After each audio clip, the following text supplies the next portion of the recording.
नमस्कार, आपण बघत आहात सीटीव्ही न्यूज नजर. प्रत्येक बातमीवर हिंदी आणि मराठी भाषेत बातम्या प्रसारित करणारा जिल्ह्यातील एकमेव channel, sponsored by Sukhkarta associates. आता पाहूयात गेल्या 24 तासातील बातम्या पटापट.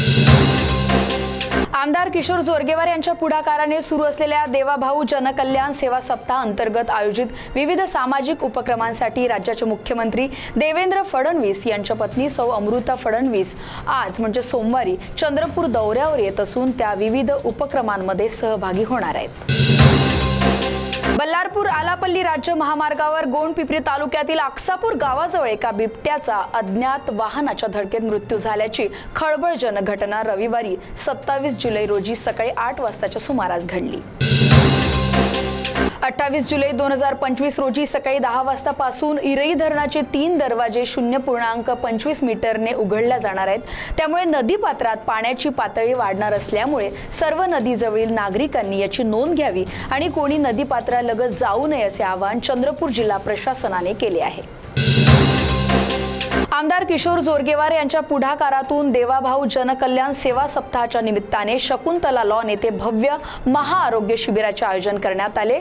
या शिबिराचा 5026 नागरिकांनी लाभ घेतला. यावेळी काही रुग्णांमध्ये गंभीर आजाराचे निदान झाले असून त्यांच्यावर विनामूल्य शस्त्रक्रिया करण्यात येणार आहे. या तपासणीत बालकांचाही समावेश आहे. चंद्रपूर स्थानिक गुन्हे शाखेने घुग्गुस पोलीस स्टेशन हद्दीत मोठी कारवाई करत एक गावठी बनावटीचा कट्टा आणि जिवंत काडतूस जप्त केले आहे. या प्रकरणी 2 आरोपींना अटक करण्यात आली आहे. मिळालेल्या माहितीनुसार 26 जुलै 2025 रोजी स्थानिक गुन्हे शाखा चंद्रपूरचे पथक गस्तीवर असताना एका गोपनीय माहितीवरून शास्त्रीनगर परिसरात एका संशयिताच्या घरात अवैध शस्त्र असल्याची खात्रीशीर माहिती मिळाली होती. या माहितीच्या आधारे पोलिसांनी धाड टाकत दोघांना अटक केली आहे.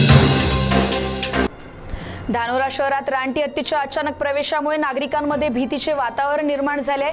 मुरुमगाव परिसरातील बेलगाव येथील घरांचे नुकसान करत हा हत्ती 26 जुलैच्या रात्री सालेभट्टी गावाच्या दिशेने गेला. रात्री 8:30 ते 9च्या दरम्यान सालेभट्टी ग्रामपंचायत जवळील भागात त्याचे दर्शन झाल्याने गावात खळबळ उडाली.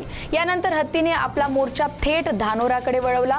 महसूल मंडळ कार्यालयाजवळून स्टेडियम परिसर व धानोरा पोलीस स्टेशन मार्गे तो कनारटोला भागातून पुन्हा जंगलात निघून गेला. रात्री 10:30 ते 11च्या सुमारास हा हत्ती धानोरा शहरात दिसल्याने अनेक नागरिकांनी त्याला प्रत्यक्ष पाहिले. यामुळे धानोरावासी भयभीत झाले असून वनविभागाने त्वरित उपाययोजना कराव्या अशी मागणी करत आहेत. कोरची तालुक्यातील सोनपूर गावातील अंत्यविधीला गेलेले काका पुतण्या बोडगाव घाटातील नाल्याच्या पुरात वाहून गेले होते. 4 दिवसांच्या शोधानंतर 26 जुलै रोजी दुपारी त्यांचा मृतदेहाचा शोध लागलाय. मृतकांची नावे देवसाहेब भावसिंग मडावी वय 65, तलवार सुखदेव मडावी वय 38, दोघेही राहणार सोनेगाव. यांचा अखेर मृतदेहच हाती लागला आहे. खरीप हंगामाच्या तोंडावर गडचिरोली जिल्ह्यात बोगस बियाणे, खते आणि कीटकनाशके विक्रीस आळा घालण्यासाठी कृषी विभागाने जिल्हा भरारी पथक तयार करून कारवाईचा धडाका सुरू केलाय. या पथकांनी गेल्या आठवड्यात विविध कृषी केंद्रांवर कारवाई केली असता अनेक ठिकाणी बोगस बियाणे, खते आणि बोगस कीटकनाशके आढळून आली आहेत.